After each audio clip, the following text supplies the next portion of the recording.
Mr. Topsy-Turvy was a funny sort of fellow.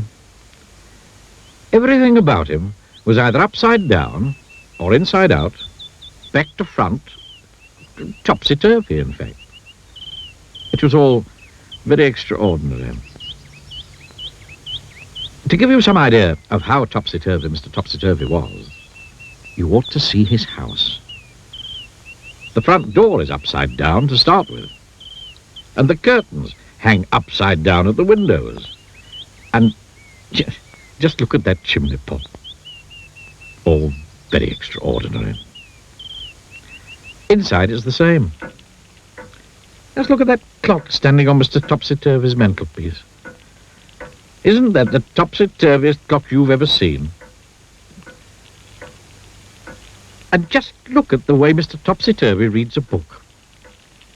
Not only does he read it upside down, but he starts to read it at the back page. And just look where Mr. Topsy-Turvy puts the stamp when he sends a letter to somebody. You ever seen anything like it? Now, this story is all about the time Mr. Topsy-Turvy came to the town where you and I live. Nobody's quite sure how Mr. Topsy-Turvy got there, or where he came from. But he did arrive because somebody saw him getting off the train. The trouble was, he did it in a topsy-turvy way. Which really isn't all that surprising, is it?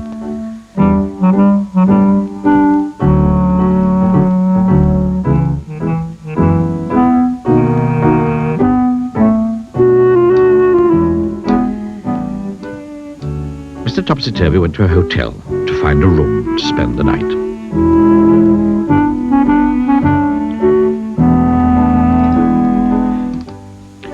The hotel manager tried not to smile when he saw Mr. Topsy-Turvy walk into his hotel carrying his suitcase upside down and with his topsy-turvy hat on his head. "Good afternoon, sir," he said. "Can I help you?" Now, something you didn't know about Mr. Topsy-Turvy is the way he speaks. You see, he sometimes gets things the wrong way round. "Afternoon, good," said Mr. Topsy-Turvy to the hotel manager. I'd room alike." The manager scratched his head. "You mean you'd like a room?" he asked. "Please, yes," replied Mr. Topsy-Turvy. Eventually, the hotel manager managed to work out what Mr. Topsy-Turvy was talking about, and he was taken up in the lift to a bedroom. Then Mr. Topsy-Turvy unpacked his suitcase, put on his pajamas, and went to bed.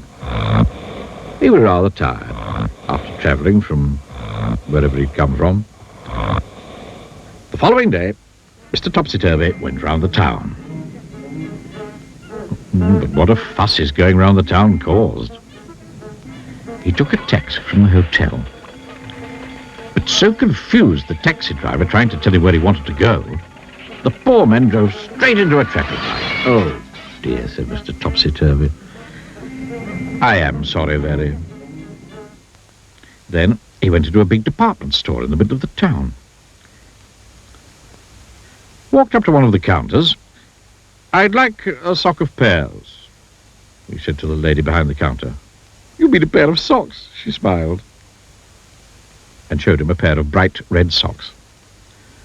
Mr. Topsy-Turvy put them on his hands. Then he tried to leave. But being Mr. Topsy-Turvy, he tried to walk down the up escalator, and all the people who were going up the up escalator all fell over themselves. Oh, it was a terrible topsy-turvy jumble. That day, Mr. Topsy-Turvy did all sorts of topsy-turvy things.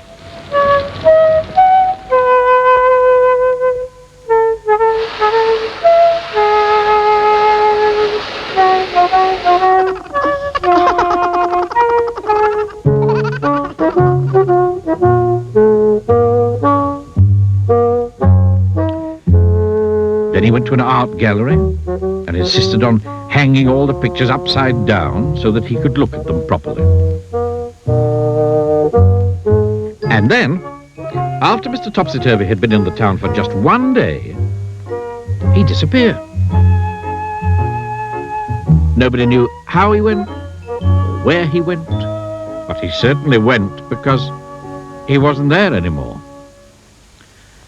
The whole town breathed a sigh of relief. But what the town discovered, even though Mr. Topsy-Turvy had left, was that everything was still topsy-turvy. "Read all it about," shouted the newspaper sellers. Instead of shouting, "Read all about it." "News is the here," said the television newsreader, instead of saying, "Here is the news."